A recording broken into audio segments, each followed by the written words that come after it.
Welcome to my channel Forever Celeb. She was never supposed to make it. Not by Hollywood's math. The industry had a rule book back then, one that measured beauty in millimeters and talent by pedigree, and Julia Roberts broke nearly every line of it. Too tall. Too wide a mouth. Too much personality for a face that wasn't supposed to carry it. And somehow, she became the most beloved actress on the planet anyway.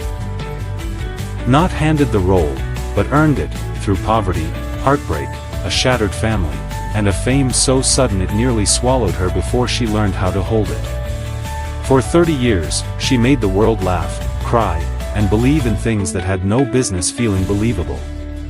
That smile, wide, unguarded, somehow too big for the screen and exactly right for it, became one of the most recognized images in film history. But behind it sits a story the cameras rarely got close to. A girl from a small Georgia town who watched her world fall apart, who landed in Hollywood with next to nothing, and who built an empire out of sheer refusal to quit, then nearly lost herself trying to hold on to it. Julia Fiona Roberts was born October 28, 1967, in Atlanta. But it was Smyrna, a working-class suburb where ambition wasn't really on the menu, that actually raised her. On the surface, her household buzzed with creative energy. Her parents, Walter and Betty Lou, ran a small acting workshop for local kids out of their home. Underneath that, the foundation was already splitting. Her parents' marriage wasn't quiet, it was loud, full of arguments that bled through the walls at night. Walter Roberts was a genuine talent, a playwright with real artistic fire, but passion doesn't always make for stability, and this household didn't get much of either. Julia was 4 when her parents divorced. A private earthquake that nobody outside the house could hear. What followed was the slow grind of a fractured family. Her mother remarried a man named Michael Motes, and the household that resulted ran on love but not much stability. There were stretches when the family relied on food stamps just to get by. Then, when Julia was 9, the real blow landed. Her father died of cancer at just 42.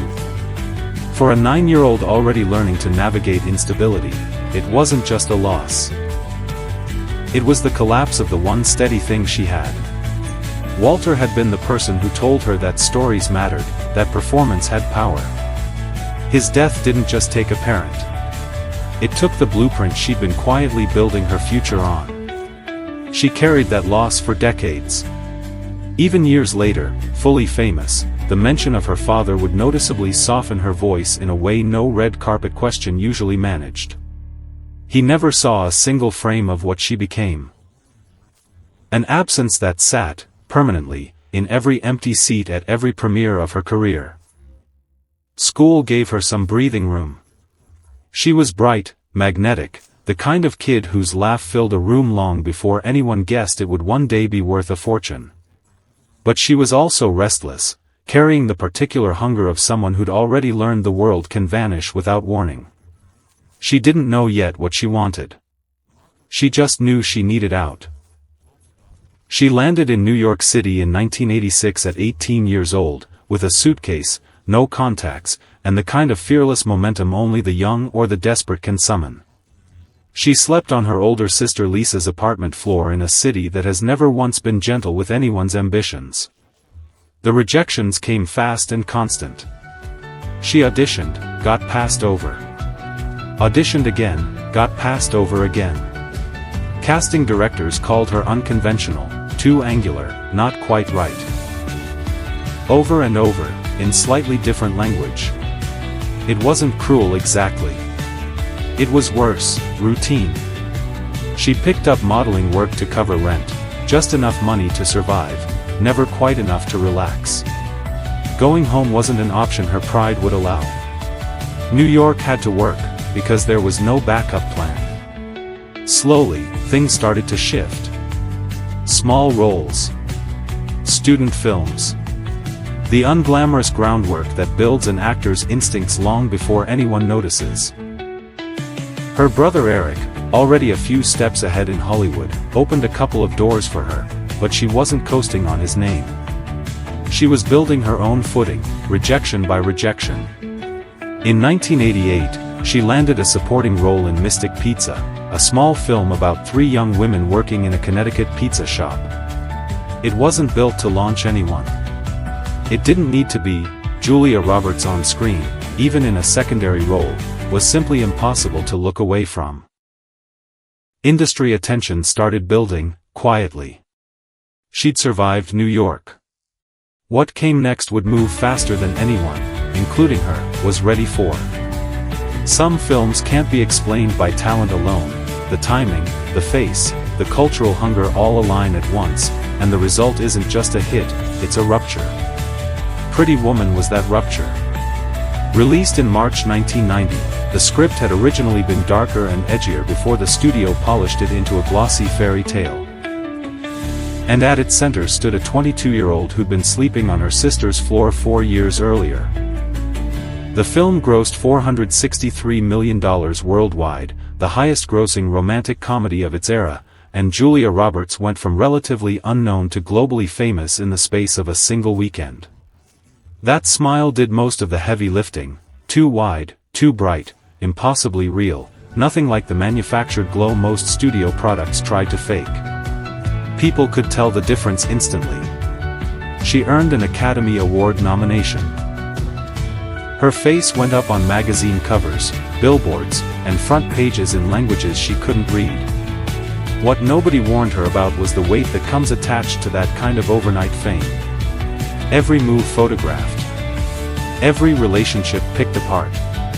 Every flaw cataloged for public consumption. The girl who'd grown up learning that the things you love can disappear without warning now found herself inside a fame so enormous it generated its own weather. Friendships got complicated. Trust became something you had to calculate. She was 22 years old, holding up an empire nobody had trained her to carry. At that scale, fame doesn't just complicate relationships, it moves in and sits at the table. Julia learned that lesson at 22, in full public view. Her 1990 engagement to Kiefer Sutherland looked, from the outside, like the fairy tale continuing. Two young stars, glamorous, golden, building a life together in the spotlight. A wedding date was set for June 14, 1991. 3 days before the ceremony, she called it off. The tabloids tore into her, reckless, cold, unstable, a runaway bride years before that phrase became one of her movie titles. What none of the headlines captured was the simple truth. She was 23, trying to make an impossible personal decision under an impossible amount of scrutiny, with none of the privacy any person deserves when their heart is involved. She pulled back from the spotlight, took smaller, quieter roles. The world read it as a collapse. It was actually self-preservation. In 1993, she married singer Lyle Lovett, a relationship that surprised almost everyone, private and unconventional in a way that felt genuinely real rather than performed. It lasted about 2 years, and when it ended quietly, without a villain or a media circus assigned to it. What those years taught her wasn't bitterness, it was clarity.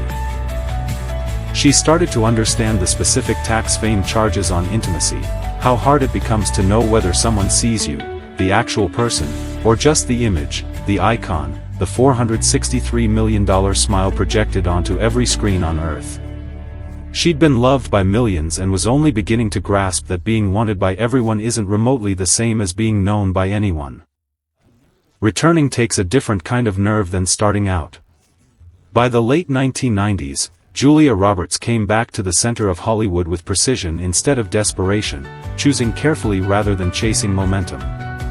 The role that defined her next chapter wasn't another romantic fantasy, it was a real, furious, unglamorous woman named Erin Brockovich. Released in 2000, the film told the true story of an untrained single mother who took on a massive corporation and won. A story about someone the system had written off, who refused to disappear. Whether or not Julia ever pointed to the parallels with her own life, the performance spoke for itself. She stripped the glamour out completely, wardrobe, hair, attitude, all deliberately rougher than anything audiences had seen from her. It won her the Academy Award for Best Actress and made her the first actress in history to command a $20 million paycheck for a single film. Earned not by repeating what already worked, but by tearing it down and starting over. The run that followed cemented her as a genuine power player. Ocean's 11 in 2001 put her alongside Hollywood's biggest names in a film built on pure chemistry, while Closer in 2004 revealed a darker, more complicated register that silenced anyone still writing her off as merely charming. She refused to be boxed in, refused to become a brand instead of a person. While her career was rebuilding, something quieter was shifting underneath it. In 2000, on the set of The Mexican, she met cameraman Daniel Motes, not a star, not part of the industry's image machine, just a genuinely uncomplicated presence. After years of distorted relationships filtered through fame, she recognized something rare in that simplicity, the possibility of actually being known. At the absolute height of her career. $20 million per film, an Oscar on the shelf, top billing on everything that mattered, she made the most subversive choice available to her. She chose to step back into an ordinary life. The relationship had a complicated start. Motes was married when they met, and the tabloids feasted on it accordingly. But what grew from it was a genuine partnership built far from the cameras. They married in July 2002 at her ranch in Taos, New Mexico.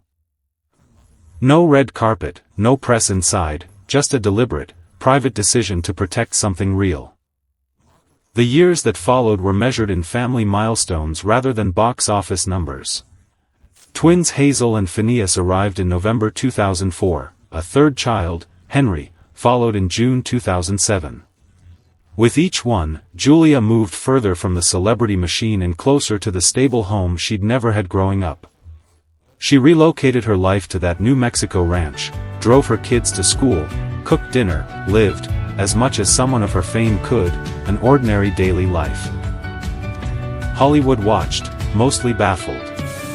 Stars at her level usually can't afford to step back, professionally or psychologically.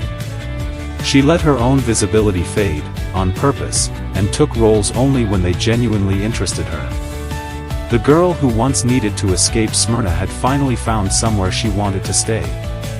There's a myth that wealth and fame build a wall thick enough to keep ordinary grief out. Julia Roberts has spent a lifetime quietly disproving it, away from the cameras. Her relationship with her half-sister, Nancy Motes, who performed under the name Nancy Mott and lived for years in the shadow of Julia's fame, was one of the more public wounds. Nancy spoke openly about feeling overlooked and left behind, her own career and identity dimmed by the size of her sister's. Julia, as she nearly always did, didn't respond publicly.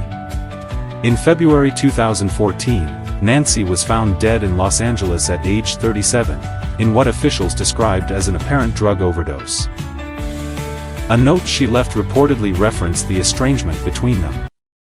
The grief that followed was tangled, not clean, not simple, shadowed by guilt and questions with no real answers.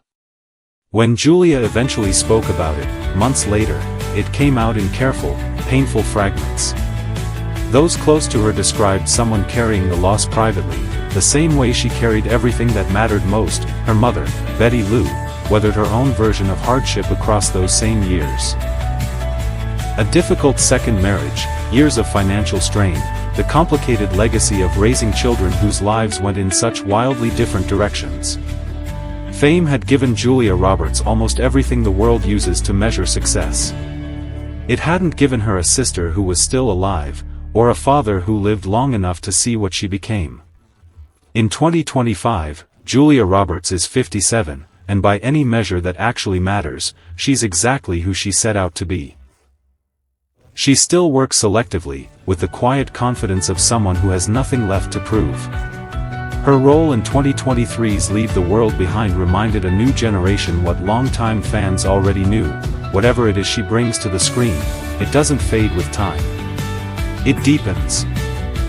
But the work isn't the center anymore. The center is her marriage, more than 2 decades with Daniel Motes, in an industry where 2 years is treated as a milestone, a partnership that's absorbed competing careers, constant scrutiny, and the demands of raising 3 kids in the shadow of major fame, and simply held. The center is Hazel and Phineas, now in their early 20s, and Henry, approaching adulthood.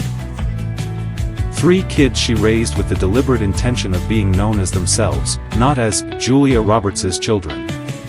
Having grown up in a fractured, unstable home, she made sure hers would be the opposite, steady, present, a parent who actually showed up.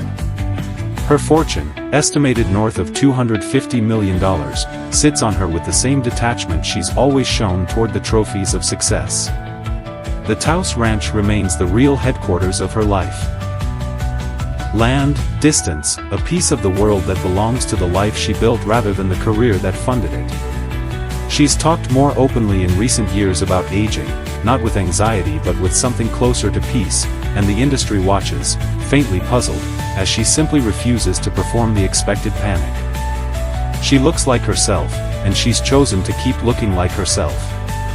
In Hollywood, that's basically a statement of principle.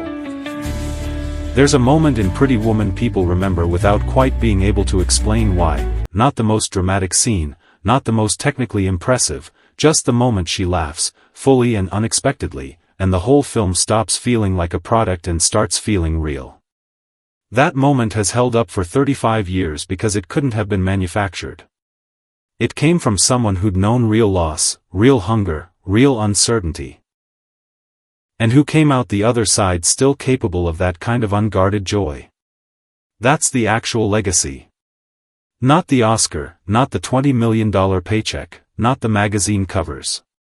Those are just the units the industry uses because it has nothing more precise. What actually matters, a girl from a broken home in a small Georgia town decided, against plenty of evidence to the contrary, to keep going. She was rejected, heartbroken, publicly humiliated, privately devastated, and she kept going anyway. She built a career on her own terms, a family on her own terms, a life on her own terms. And in doing that, she left the world something more durable than any single performance, proof.